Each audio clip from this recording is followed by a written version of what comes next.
Hi and welcome to my latest YouTube video. In this video I'll be talking about 5 ways to legally share your research article.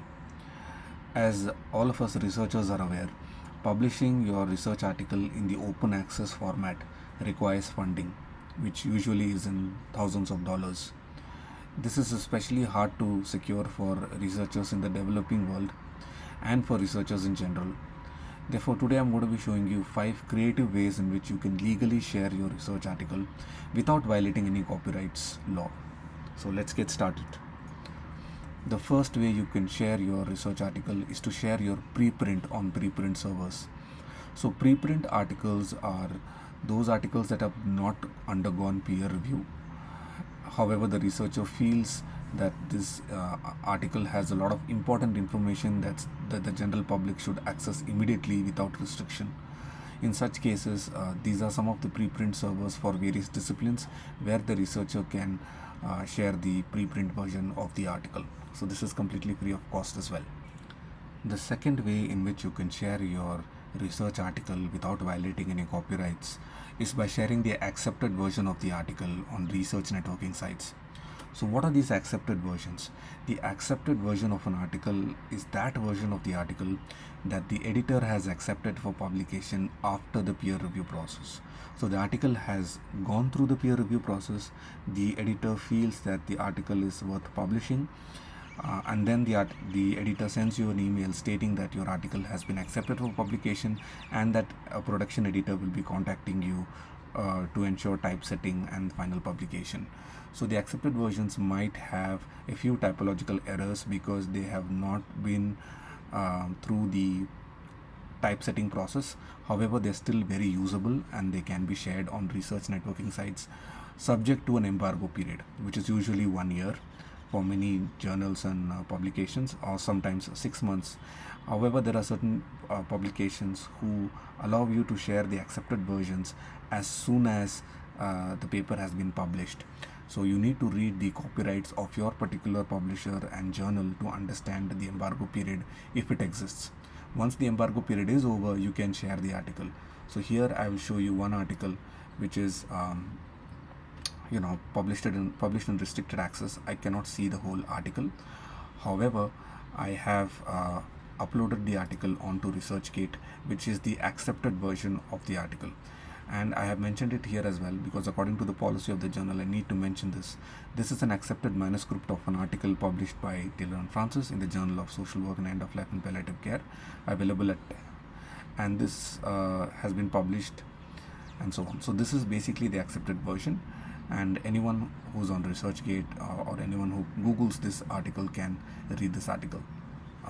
So that's one way of sharing the research article. The third way of sharing your research article without violating any copyrights is by sharing the accepted version of the article on institutional repositories. Again, this might be subjected to an embargo period as well, for which you need to read your the copyrights rules of your particular publisher and journal. So here I have an article that's published by Sage, and I have uploaded it to my institutional repository, which is DSpace. So each institution usually has an institutional repository, and if you contact your librarian or the person in charge of uploading these articles to the repository, they will help you out, and you can send the accepted version of the article to them and they will upload it for you. So let me show you the article that I have uploaded. This is again in restricted access, the original version. Is the online learning experiences of social work students in India, and I have uploaded it to DSpace, and it's a PDF here. And here again I'll have to mention the fact that this is an accepted version of the manuscript, and I have given the citation as well. So this is how you upload the accepted version. Each publisher has their own way of telling you how to mention that this is an accepted version, and also the citation pattern. So please do follow that by reading the copyrights rules of your particular publisher and journal. The fourth way in which you can share your research article without violating any copyrights is by sharing the read-only versions of the final article on social media sites. So this is the actual final version of your article that has undergone typesetting, and you can share them on Facebook, Twitter, LinkedIn, and so on. Remember, this is the read-only version, so usually a link is provided by the publisher which can be shared on these social media sites. So I have listed 3 publishers who have this feature currently. I'm sure other publishers might also have it. You need to go through the publisher's copyrights rules to understand it. So shared it is by Springer Nature, and it allows you to share a read-only version of the article through a link. So does Sage as well as Taylor and Francis. So let me quickly show you these 3 publishers and how they share these, how you can use them to share the articles. So for shared it, you need to go to this site, and you need to enter the DOI, that is the digital object identifier, mention your email address, and click on this option says I hereby confirm that I am an author of this article, and request link. You will receive a link in your email which can then be shared on social media sites, as I mentioned, including WhatsApp, with your friends, colleagues, and other researchers. So that's one way of doing it. For Sage, you need to log into your profile and click on share options. Here again, you will have an option to share the article with your colleagues and friends. A particular link will be given. You can't see the link here because I have not logged in yet. The same goes for Taylor and Francis journals.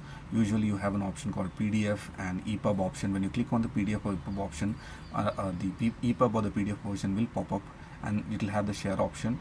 Again, you can share the link of the read-only versions with your friends and colleagues. So this is a way of sharing your articles legally with the general public.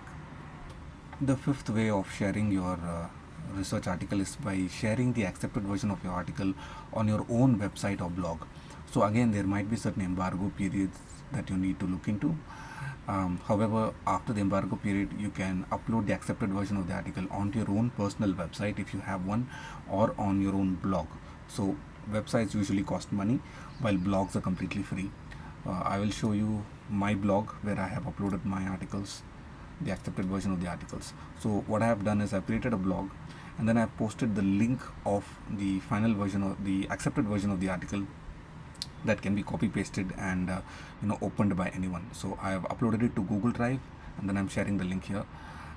That's one option to do it, or in this case I have shared the ResearchGate option. Someone can just open this and then read the full accepted version of the article.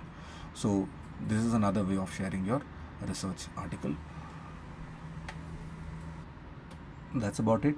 I hope you found this video useful, because I find a lot of people not being able to share their valuable research to the general public, and I think this is an easy way to do it without violating any copyrights law at all. So thanks for watching. Please do check out the links in the description of my articles if you're interested in reading them, and please do like and subscribe for more such videos. Thank you, and bye for now.